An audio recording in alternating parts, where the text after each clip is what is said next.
What's up, guys and gals? Welcome back to the Nerd Castle for the next episode of Birthdays, the beginning. In today's episode, we've got ourselves actually some buggy-looking things, so let's go have a look at them real fast. I think this episode is going to have a lot of cuts and jumping around and stuff like that because I want to make some progress in today's episode.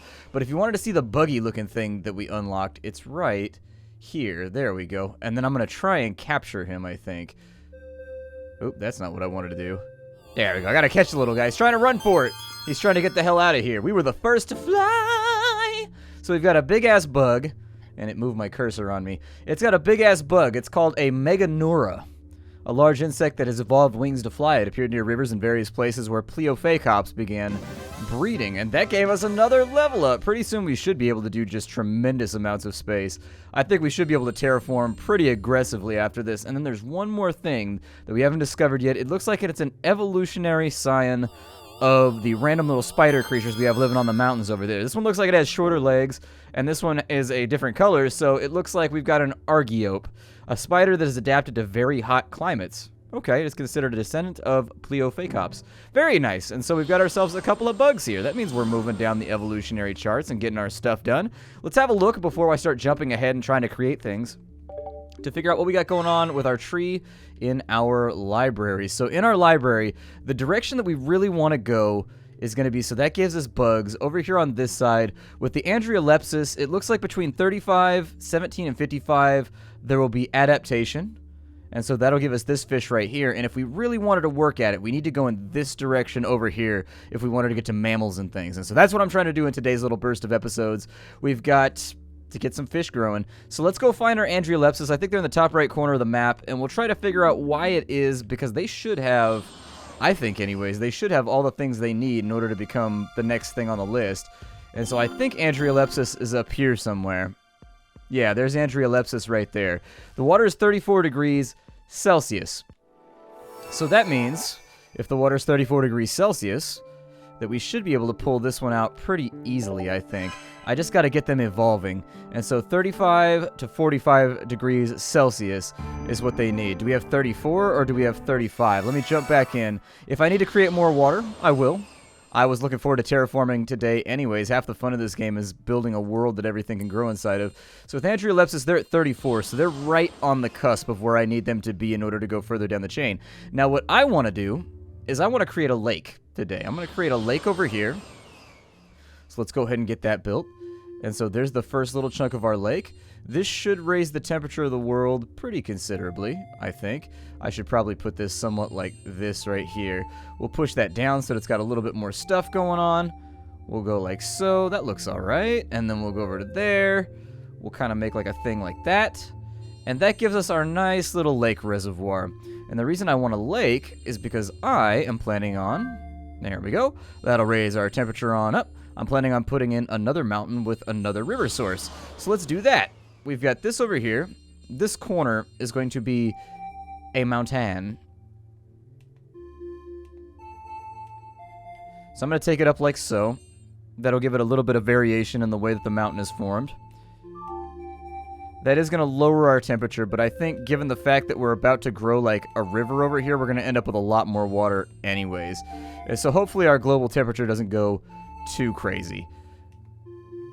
Alright, that looks good. I mean, I'm not super stoked about it, but it seems alright to me. And then we'll take this right here, and we'll raise that on up so we got a nice, powerful mountain peak right there. And then I'll also put something in, like right there. Little something in right there, and that looks pretty fantastic to me. I'm not upset about it. I think it looks good. I will bring that up because the river source is going to be right here. So we'll take this river source, and then I'm going to drop it right there. So there's our river source. Now I need to jump back out, and we will take some water. A little bit of agua here. We will just start dropping this like so. Now, is this counting as river, or does this count as ocean? I think it's counting as ocean, strangely enough. And so I'm just going to have it go off to the side. We'll do a nice little curve right here where the river kind of does its thing. And I'm not going to connect it just yet. Not going to connect it just yet. Oh, good. That got us our degree of temperature back. I am pretty happy about that. That was something that I was slightly concerned about. We're actually going to have this just kind of run off screen. We'll pretend like it goes somewhere else geographically. And so there it is. It runs off screen and does its own thing. I will make this a little bit deeper, I think. And so let me come back in just a second once I've deepened this river slightly. And then I think what I'm going to do is I'm actually just going to put another river source that's not confined to a mountain around here somewhere. Now, I don't know how much space I'm playing around with, but there should be a little bit here. And so we'll drag this over. I don't want a water of life. I need a river source. It requires a 3x3 what? Section of flat land. Okay. Why does it not like this over here? It likes the mountain, but it doesn't like... Okay, so it wants me to upraise it slightly. Well, there you go. Done. We got ourselves another river source over here. And then I'll take this. We'll shrink the size of that down ever so slightly. And this is just going to be a little tiny baby river. Just itty bitty little tiny baby river. Doing its itty bitty little tiny baby river stuff. And there we go. Now we've got a nice little connecting water body right here. We got our little river running off. We got another mountain to give it a little bit of space. I might try to make like a little highland area right here just to see what happens with that, because who knows? I mean, it's probably going to drop my global temperature slightly, but it might be okay. We got it up to 37 anyways, which is a little bit higher than I'd like it to be. I am going to have to smooth all this out, but looks all right for now. I mean, it could be a lot worse. So there you go. We got like a little highland area in the middle as well, which is separating the two areas. Now, I didn't really do this hydrologically. It would be possible in this game to actually create a mountain and then hydrologically play around with a river and be like, well, it would erode over here and then it would cause a little bit of a ditch over here. We're not going to do that in today's episode. That's just, it's outside what we've contained inside of what we're creating at the moment. So it looks like we're in good shape. Let's go ahead and get started. Ah, Meganura's all growed up. However, Argiope didn't make it. We've also got Anomalocaris, which I recognize the name, but I'll have to take a look at it before I know for sure what it is. We've got global temperatures. How are they looking right now? Let's take a look at our global temperature. If it's spun on up to 35. Looks like we got a little bit till we get our next degree with our new thing. I think they're... Here he is. We found him. So he's down here. Anomalocaris, what are you? Ah, there he is. Yeah, look at that. He's a big old bad boy. That's a pretty big critter right there that we've just unlocked. Hell yeah. So there it is. Not that rare, but a large sea predator that swims in very hot waters. It needs a lot of prey in order to survive. It needs to do a little bit of preying. It needs to enrich itself spiritually, apparently, in order to get by. I'm not going to connect all this to the ocean. However, I will strongly consider widening this up right here, just so it keeps moving my cursor around on me too. I'm playing with a controller right now, but the game seems to think that I need help and that the cursor needs to be dragged into the center. Oh, I'm all out of energy. Never mind. We'll go back up to the top and let's regenerate for a little bit. We can just watch stuff happen. That's fine. I like being passive. Let's try moving a heat stone around. I'm just going to put a little warmth stone right here and see if that helps out with this area, because these guys need the water to be a little bit warmer before they're going to evolve, and we just can't quite get them there by using the global temperature. And I'm about tapped out on about how much water I want in this area. We've already got enough water. Don't want to add much more water. You keep adding more water to the map, it's just going to get too hot. And I don't deal with the temperature change very well. Well, after a little bit of time, we got something new over here. It's not in an area that I was working on, which is a tiny bit upsetting. It's not like super upsetting, but it's a little upsetting. You know, like when you're working on one side of the map and then the other side of the map decides it wants to be a baller. That's fine. We've had a few things go extinct, which sucks, but that's how time passes and that's how things work. Sometimes things die. Ooh, a small fish that migrated from brackish waters to freshwater. So we've got Clamatius. Cool. And so as the number of rivers on land began to increase, we now have Clamatius. It sounds like a disease that affects your willy, but I promise there's nothing wrong with it. There's nothing wrong with it. So, if you're checking right now, just take it easy. Don't be too rough. We also have a thing, I think, called a Velocura, which has decided to be born over here. Let's go have a look at the Velocura and see what that is. It's probably... Oh, it's just a color-shifted version of the thing that we already had. Okay, that's cool. I like leveling up and getting free HP, though, so we'll keep working on bugs and things. A Meganura that flies in cold lands. Its body has become somewhat smaller to avoid predators. So yeah, that's going to be one of our first insectoid changes. Insects are very, very delicate. I don't know if you guys know about this, but ancient insects are incredibly delicate. A lot of insects have very specific breathing methods. or very specific mechanisms by which they survive, which if even slightly disturbed will lead them down just the fast track to, just the absolute 100% fast track to extinction. Even small things such as changes in the hydration in the air, so if you got a change in like humidity, can very negatively affect like an insect. They are quite fragile. I don't understand why our temperature keeps going down. Like, I don't know if it's just like a seasonal thing or how that works, but I've got a question about that because I haven't changed the amount of water or land at all, and yet our temperature globally has dropped by like 4 degrees now. I don't know if it just goes through cycles, maybe? It seems like it might. Seems like our little world might have cycles. I don't know. I'll keep an eye on it. We've also got Velacura, who is probably around somewhere doing something. Yeah, Anthromedusa's having a rough time. But you know what? Anthromedusa has been around long enough. Anthromedusa can go. It looks like we have a new thing over here, too. Yeah, the temperature is actually swinging wildly downwards right now, and I don't really know how to fix that. Unless I make the entire planet water, that's going to be a rough one. We're running out of space. There is far too much water on the map already. There's something hiding over here, and I don't know what it is. I think I'm going to give them a little bit more space to play around with. There you go, guys. Enjoy! We definitely need more water on this planet, though. If we don't get more water, we're going to have some serious trouble very soon. So there it is. Big old river mouth. We'll open that on up. Temperature should shift upwards. It might not, though. We have a lot of water on this map, like a huge amount of water on this map that is actually kind of concerning. We don't have any deep ocean trenches or anything like that, though, so maybe that's the secret. I just need to start burrowing holes down to the bottom of the ocean and seeing how that affects it. Ain't nothing really happening over here anyway, so you know what? Let's just dig downwards. Kinda cool, but I ran out of godly energy, so you know. Ah! We've got the Coelacanth. The Coelacanth is very important. That's a super important little critter. We're gonna wait and see what happens to said Coelacanth. Coelacanthus, if he survives, is going to be a major ancestor for just about everything on land that we need. I'm thinking Coelacanthus is the direction we want to go, though. So let's find Coelacanthus over here.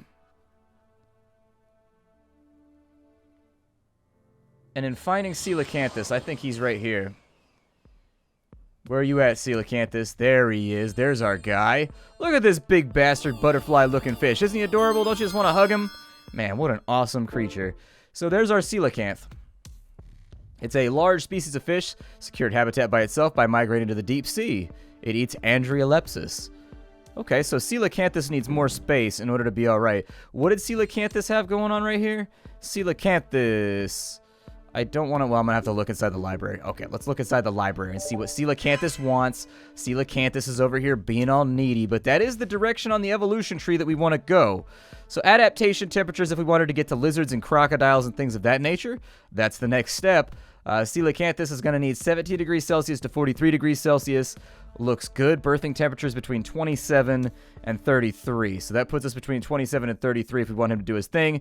25 to 31 and 1 to 61. Wow, that thing actually can survive in a pretty wide range of temperatures. What's the temperature over here? Coelacanthus should be just right, actually. Coelacanthus looks happy already, so you know what? I think we can live with it. Let's keep making a bit more ocean space, though, over here. There we go. A little bit more temperature to go off of. Even out whatever's going on with the map right now. I think he'll probably prefer... Let's bring that up slightly. And does Coelacanth, he prefers the deep sea? Deep sea. Okay, so as long as we don't mess up his habitat, we should be solid. I think we should be happy. I don't see a whole lot of other things over here. But some of these are going to have to take a hit so that we can have a larger deep sea area that our things can grow inside of. Because if we're going to move to lizards in today's episode, we got to do that. We have to. We don't have a choice. So let's give them a little bit more space to play around with. Aha! Oh, no. Oh, dude, we got the things that we needed, but they all died instantly. Shit, dude. Well, here, give it a little bit more time.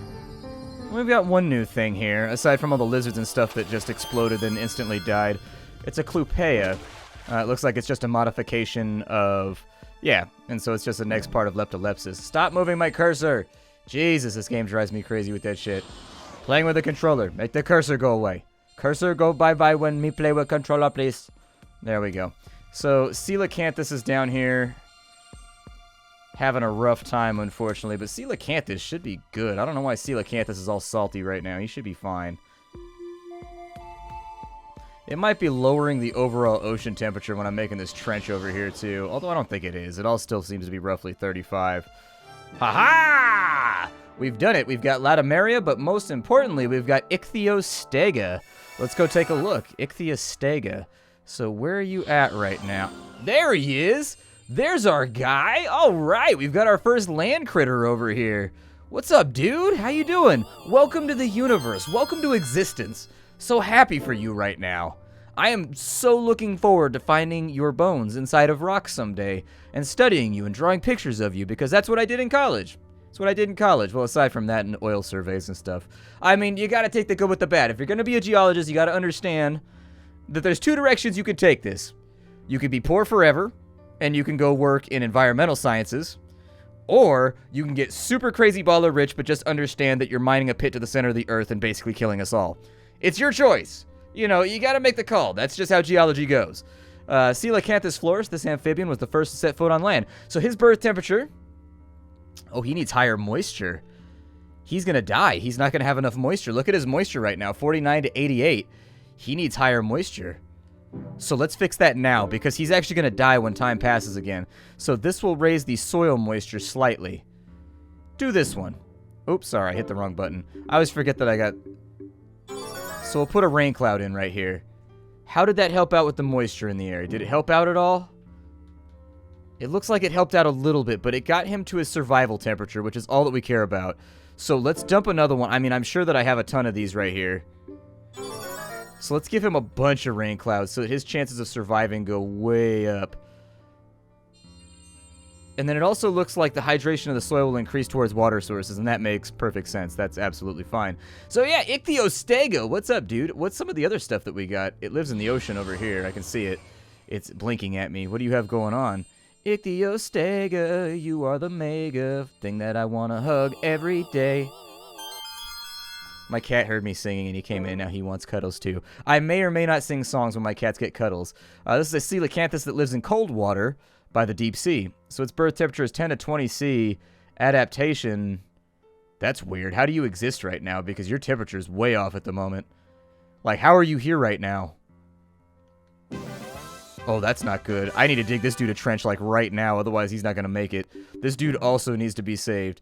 He needs a god who can save him. Luckily, I'm kind of that guy.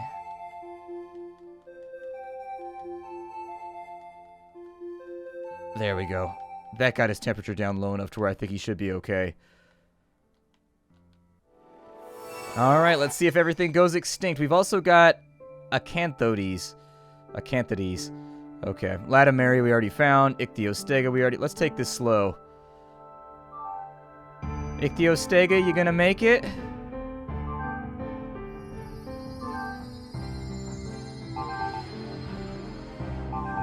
I'll be honest, Ichthyostega is the only thing I care about. Everything else could die. Everything else can die horribly, and it doesn't bother me at all. It looks like we've got some problems with Coelacanth. That might just be due to normal temperature fluctuations on the planet, though. Either way, we got some pretty cool stuff in this episode. Ichthyostega blowing up right now and taking over the planet. Good for you, man. Good for you. I hope there's more Ichthyostegas by the end of this episode, because if we don't have more Ichthyostegas, I'm going to be very sad. Where are my Ichthyostegas at? Where my Stegas at? Stegas? Where'd you go, Stegas? Don't you wanna chillax and chill? Did you get rid of my warp stone over here? Like, what happened with these guys over here? Like, why are the Coelacanth so butthurt right now? So he's at 27 degrees Celsius. Coelacanth needs... Dude, your temperatures are fine. Like, why aren't you... Oh, it needs a flat area in the sea. Oh, that's going to suck. I don't want to do this. This is going to be a mess. Alright, well, I'm going to flatten this area out so that apparently picky old choosy Susie ass Coelacanth can have a place to live, alright? My name is Splattercat. Thank you for joining me here at the Nerdcastle for the next episode of Birthdays, the beginning. Just understand my next, like, 20 minutes are going to be just me leveling out ground at the bottom of the ocean, because that's the only criteria we don't have fulfilled right now for this critter. Other than that, his temperature's fine. It's, like, right where it needs to be. He may not have the prey or whatever that he needs in order to get this done properly, but, I mean, I'm going to try and sort it out. All right? I'll see y'all later. Thanks for coming, everybody. Bye.